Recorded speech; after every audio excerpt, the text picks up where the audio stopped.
nari naragerageje kujya ndeka itabi nkagerageza kurireka bajya bavuga ngo bashyiramo ikimonyo mwana nkagishiramo nkagipuriza kikanukira aravuga ngo ndetse inzoga nkumva byanze kugira ngo numva rukomeze neza haranireka nsimbukire ku muhanda andikira abaroma abakorina arababwira ngo niyo mpamvu tudakwiye gutekereza umuntu wese tugendeye ku masekuruza ya kera njyewe nta muntu wakongera kumbaza iby'inzoga reka reka Yesu yambabera uryo munsi arambwira atari amakazi yose wanyweye bihaniyemo birarangiye shiriyo ryongiye aho wagiye ushurashura aho wagiye ugenda ukora amafuti aho ngaho byose ndakubabariye mwana wanjye uyu munsi uzajya uvuga Yesu komba ndimo nisomera Bibiliya hamwe icyayi hasura abandi barokore tukanywa fanta tukuzura umwuka wera biriya bintu bibaho biraryoha haleluya hari umuntu ubusambanyi bwananiye kureka ndababwiza ukuri umuntu yari yakanywa nta kindi kintu kimubuza usibye Imana ibyo bintu arabikenera umwuka avuga yeruye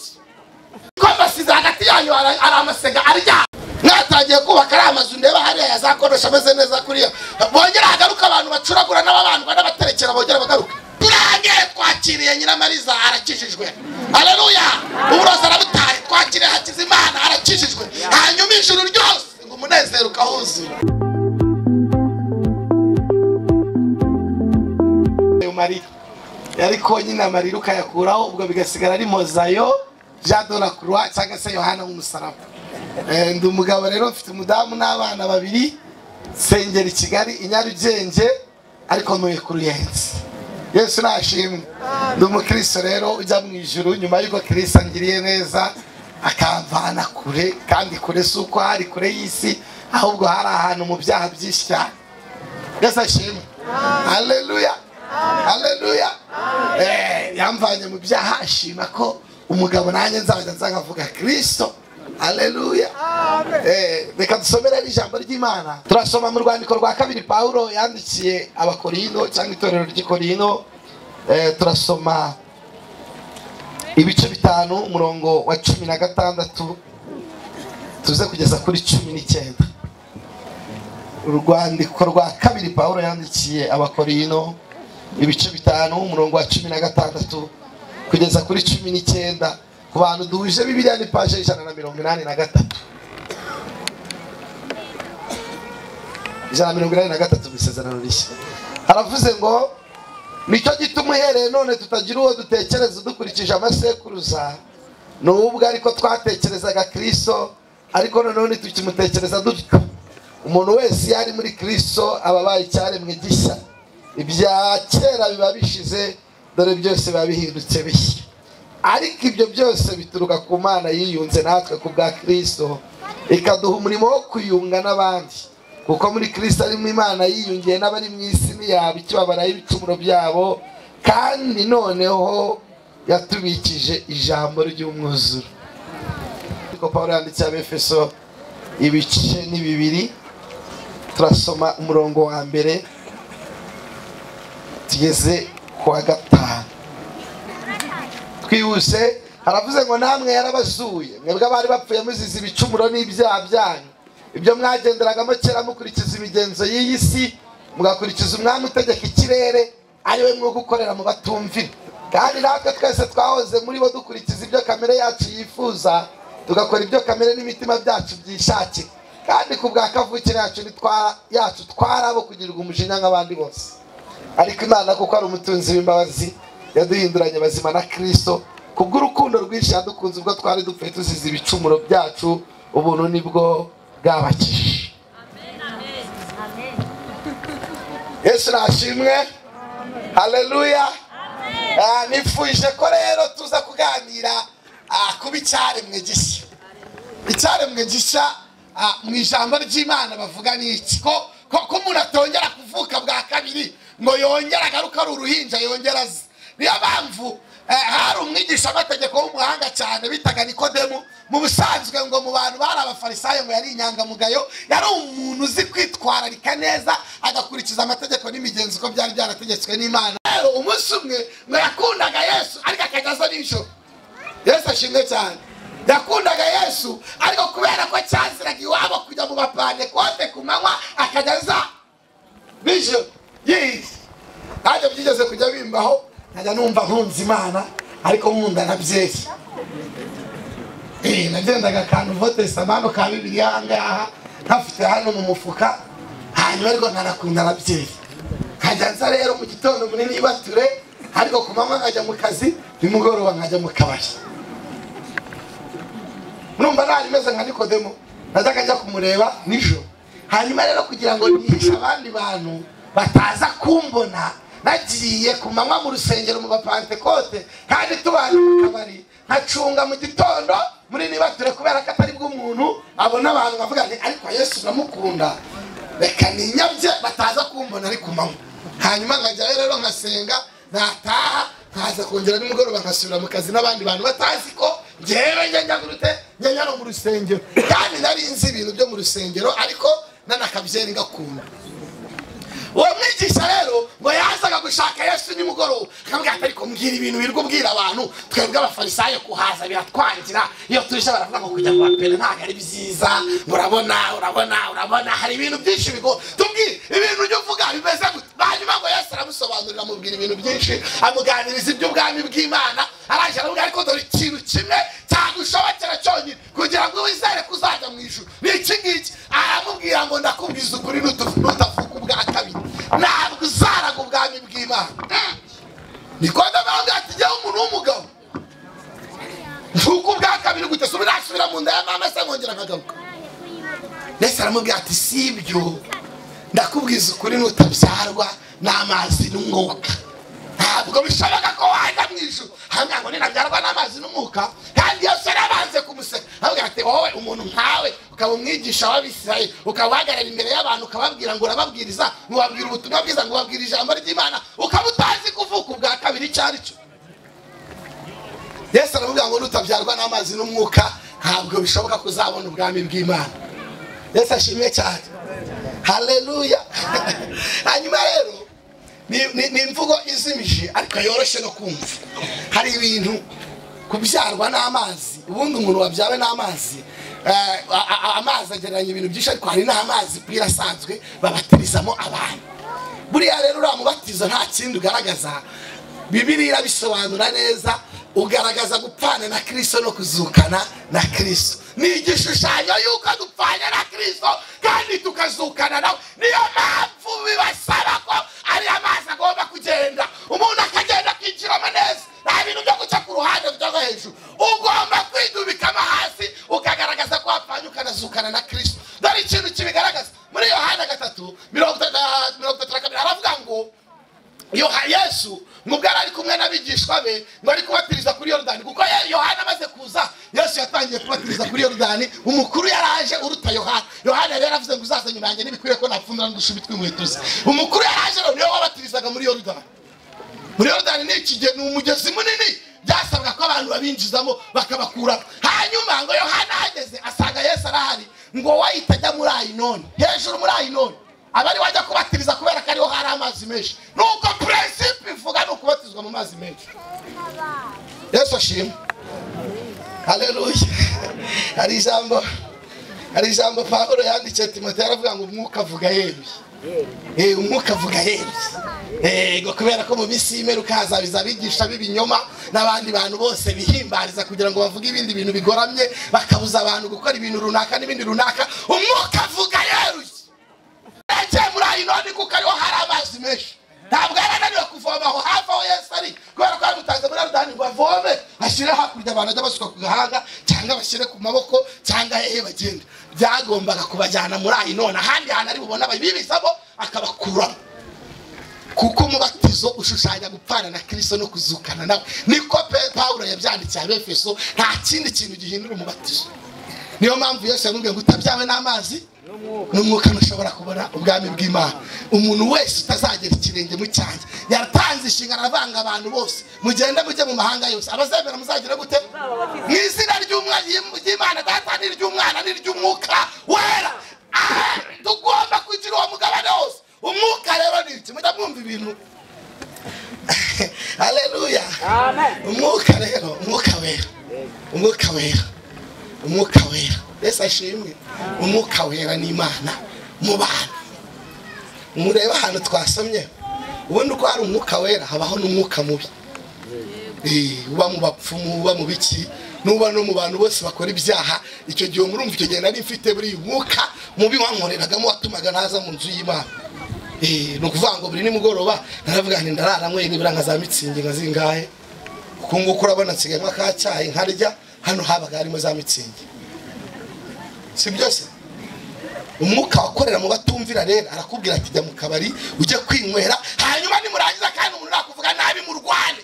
Umwuka mubi mu gukorera mu batumvira ugenda mu muntu kavuga ati jya wanga kanaka umwange nukamukunde yajya banyura hano kavuga ati genda manuka ahangaha no kuwa mbere ntituzabona nejewe ukabimubwira uti ntago bishoboka. Uriya ni umwuka ukorera mu batumvira mu bantu bose batumvira ubutumwa bwiza. Uriya mwuka uragenda ukababata. Ni umwuka w'uburozi. Umurozi araroga. Nigeze kubaza umuntu ndavuga ko kwambwe ngo wavuye mu barozi kandi kwambwe ngo wararogaga kuroga mwunguka miki kwambwe ngo warogaga impinja go ku musozi aricyo warushinzwe kuroga wunguka iki wakoreraga. Arambwira ati nkuko nawe udashobora gusikurara udasenze iyo usenze ari bwo umeze neza. Ati natwe umwuka utuba muri twebwe utubwira ko ugomba kuroga akana kose ubonye gaseka uba wumva wagahereza kugira ngo gapfe.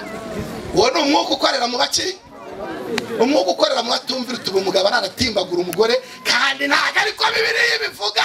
Uwitwa Adamu wa mbere umugabo wa mbere agikubita amaso umugore yaravuze ngo yo uyu nakara ko mu mara yanjye nakagufa ko mu magufa yanjye uzitwa umugore kuko kuwe mu mugabo. Uwo nguwo akwiye kubwirwa amagambo meza ukamugorora neza ikintu atakoze neza ntawe umukubita. Umwuka ukorera mu batumvira rero tuma umuntu akubita umugore yishakiye babicyaranye abana.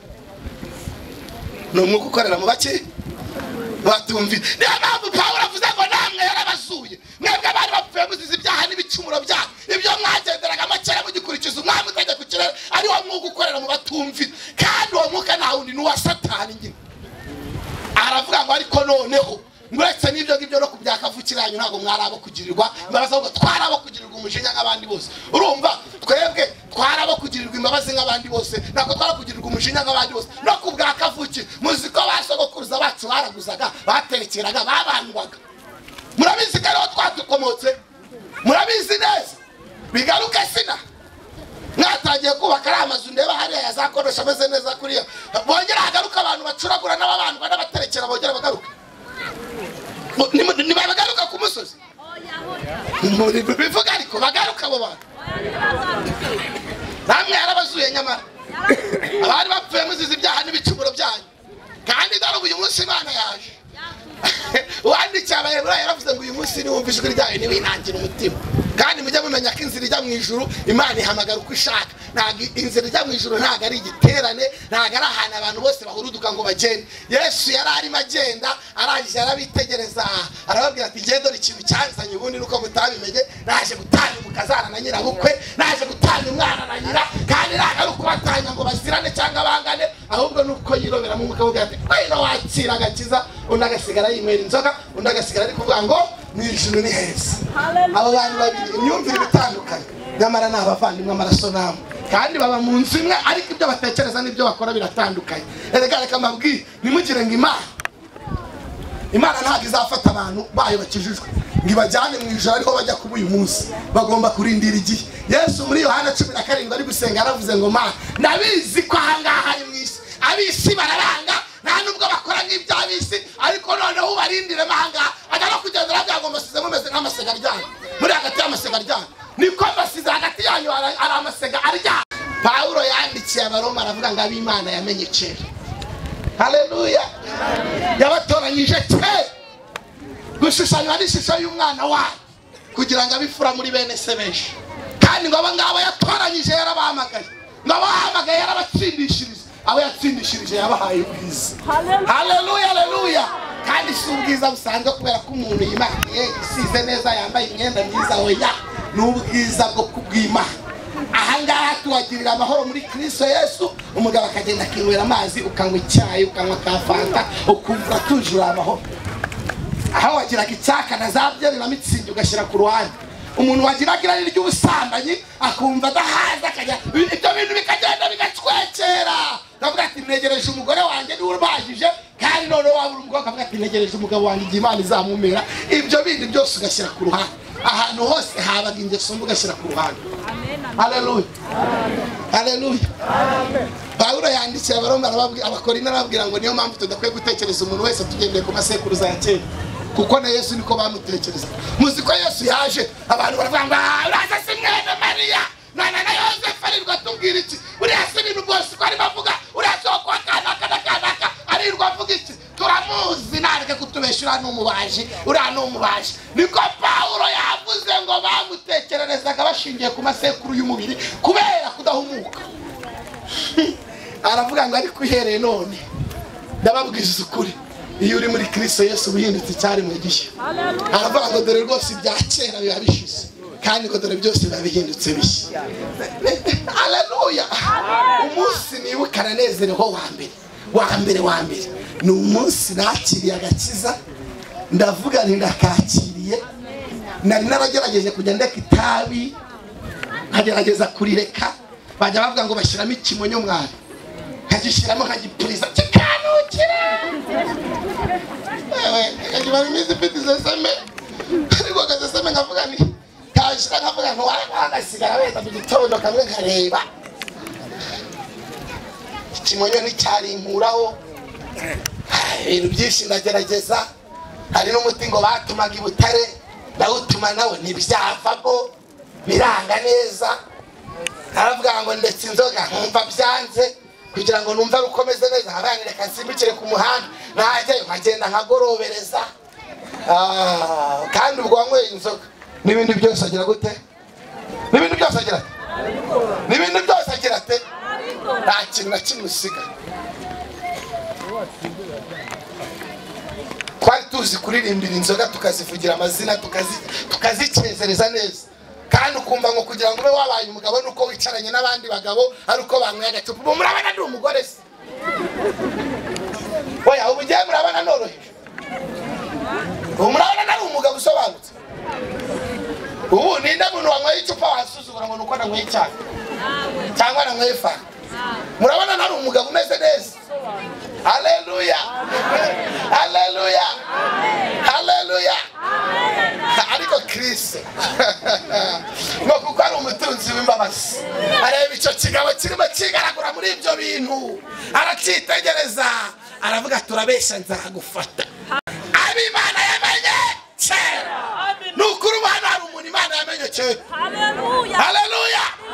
Hari umuntu Imana yamenye kera wibereye Nyabugogo uri gutega w'indaya, ibizi ko izamufata igihe n'isaha n'umunota. Hari umuntu inzoga zarembeje Imana iri kuvuga ati nzagufatira hariya hantu. Haleluya, haleluya.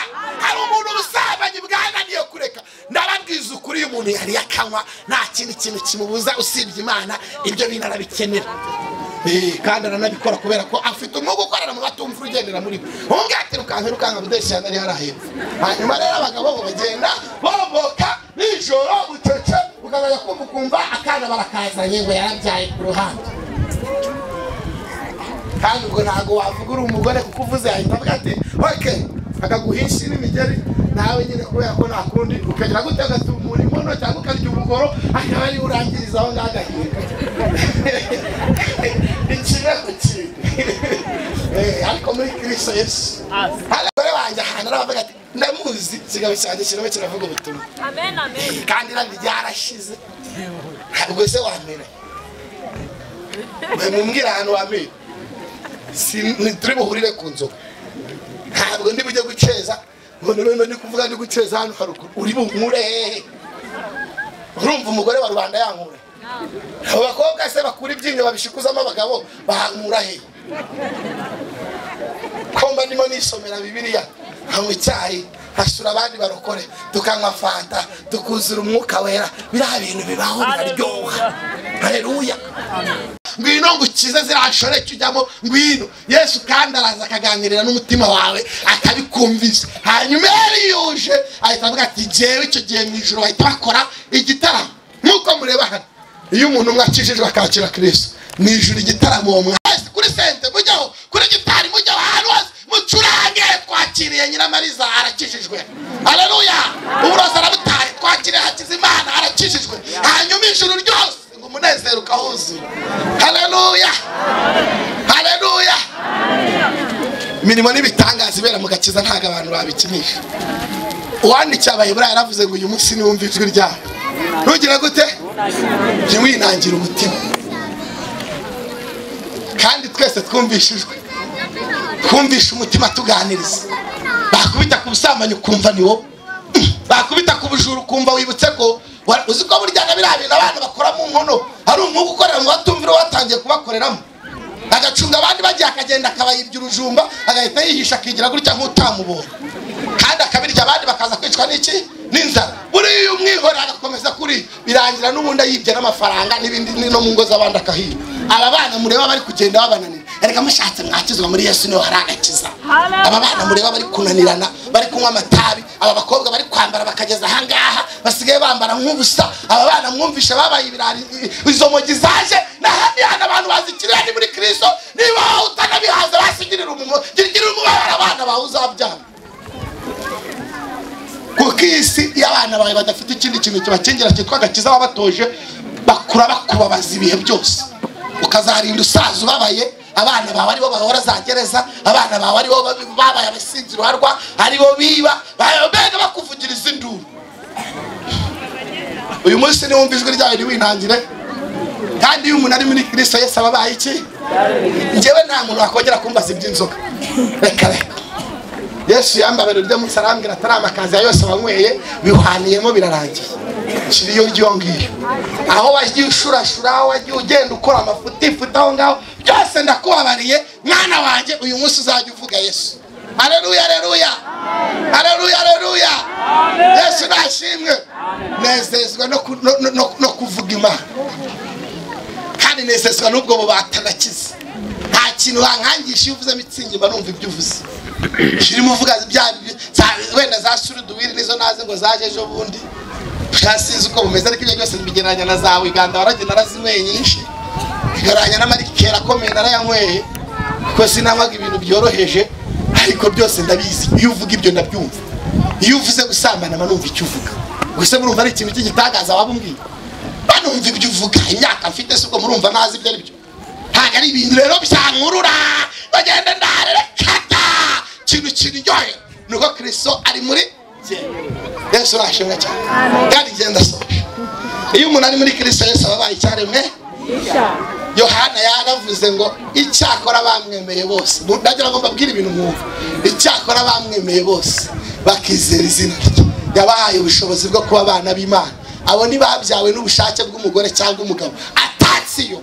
Umwana mwabyaye akijijwe mudakijijwe so wanyu. Amen, amen. Abo ni babyawe n'ubushake bw'umugore cyangwa n'umugabo. Nta nubwo babyawe n'abaraso, ahubwo babyawe n'Imana ubwayo. Nta byakanyamibwa nta makuru atanzi bakundinda nkuko Yosefu na Mariya barindaga Yesu bataramubyaye yariviriye mu ijuru. None se nimwumva ngo ab'Imana yamenye ryari? Yabatoranyije ryari? Gushushanywa n'ishusho y'umwana wayo kugira ngo abifura muri bene se benshi. Inzira zose ugenda utarariramo iyo gihe kigeze rakubwira ati rero burya nubwo warindaya ngende nari naraguhamagaye kera, burya naragukunze n'ukuri, burya wasambanaga n'abagabo benshi, wasambanaga n'abagore benshi, wanywaga amayoga menshi utumagura amatabi, burya nari naragukunze, nari naragambiriye kuzaba umwana wanjye. Uyu munsi bireke ndakubyaye. Hanyuma Yesu agahita bigukiza uwo munsi ugahita utangira kwitwa umugabane w'abana b'Imana. Aho ngaho rero ubucomokoze kuri cya gisekuru gisanzwe ukicomeka ku gisekuru cyo mu ijuru ukagenda uvuga ngo ndi umwana w'Imana. Hanyuma kubyarwa n'umwuka no kuyoborwa n'umwuka. Uriya mwuka wera arahari, bo ntago nabibabwira none ni byinshi. Uriya mwuka wera arahari, araza akakuyobora akakwangisha umuntu akakwanga ukamubabarira, hanyuma abantu bakakuroga ukihangana ugasenga, abantu bakagutuka nturwane, ukagenda ukena nk'abandi bose nk'uko n'abandi bakeri, ariko ugakomeza ukavuga ati Imana ndayemera. Hanyuma rero uwo mwuka wera niwe ugenda urimbisha umugeni kugeza igihe cyawe. Ndababwiza ukuri, hari igihe tuzabandikira muyoberwa ibintu byawe, hari igihe tuzagenda mu ijuru mugira ngo ni ibintu byoroshye. Ayinya Pawulo yandikiye Abatesalonike arababwira ngo niba mwaremeye ko Kristo Yesu yapfuye akazuka mumenye ko ariko nako Imana izamuzurana n'abapfiriye muri we. Arababwira ngo iki nicyo tubabwira icyo nicyo tutubwirije n'ijambo ry'umwami wacu, yuko twebwe abazaba bakiriho tutabazabanziriza na busa bapfiriye muri Kristo Yesu. Arabanga ubwo umwami ubwo azamanuka azamuka aturutse mu bicu avuga ijwi ry'ijwi rya marayika ukomeye n'imana y'Imana nuko abapfiriye muri we bazahera ko bazuke natwe abacyara bazaba bakiriho duhere ko tujyananwe nawe gusanganira umwami wacu mu kirere. Aravuga ngo nuko mumurizanye imitima kubwirana ayo niyo magambo ahumuriza abayizera. Nimukagire ngo yo dukirirwe nuko dutira ibizu rikabaturutisha reka amagambo aduhumuriza twe nuko tuzajya mu ijuru. Ino si iwacu tuhabone gakondo cyangwa ibure, ino si iwacu. Ndashosha ibya bose barabyivugira, iby'amashimwe byarabyivugira, ni ubizi. Nababwiraga ikibanza cyo gukizwa, imirimo itangaje Imana ikorana n'abantu iyo bamaze gukizwa n'ibindi bintu. Haleluya, haleluya. Iduhindura abandi bantu, ibyo si byo ngomba kujyamo. Icyo nababwiraga nagakiza. Uyu munsi niwumva ijwi rye ntiwinangire umutima. Yesu yaravuze ngo umuntu natinya kumuhamiriza imbere y'abantu benshi, nanjye nzatinya kumuhamiriza imbere ya Data. Ni ukuri yaravuze ngo kugira ngo umwemere ugomba guhamiriza abantu ko wakijijwe ku musozi bakabimenya. Jewe Yesu yanabyanze ni njyewe. Abagore bakarira n'abakecuru ati yo isete ndi wa Mungu kwa kana tukuntu barabaye mu rusengero ukagukajya mu mayogo kajya mu biti byose wonge ni narakijijwe naragarutse ku gasozi bakavuga ati Imana ishimwe. Haleluya, haleluya. Ni ukuri ngiye nuranye namwe nta kibazo mwaba mufite kuko nta mahane ngira, nta nduru, nta rwaserera, nta kibazo mwaba mufite. Mwamuturanye n'umuntu w'umugabo ukijijwe witonda. Rero n'abandi bagabo bagakwiye kuba bakijijwe n'ukuri. Yesu ashimwe cyane. Haleluya, haleluya. Umuntu natinya kumuhamiriza imbere y'abantu ngo nazatinya kumuhamiriza imbere yase. Kandi aravuze ngo nimukajye mutinya umuntu ushobora kwica umubiri gusa ntiyica ubugingo. Ntabyo gutinya papa na mama na mukuru wawe na murumuna wawe na mwene wanyu ushobora kwica umubiri udashobora kwica ubugingo. Ahubwo mutinye Yesu ushobora kwica umubiri n'ubugingo byose akabihurizamo bikarangira. Kandi waza yabona umugisha. Ntabwo muzapfa kongera kumbona cyangwa kubona abantu twaturutse Kigali ngo hanyuma muyatere hano muze mwibona ibi bintu. Ntabwo bizapfa kuza. Kandi ubimana yashira hanga. Nukuri wabonera promotion hanga nimugire ngo byaba ari ibya bosi.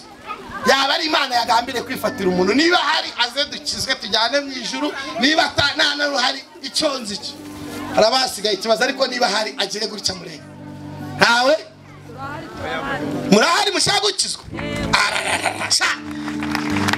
Haleluya.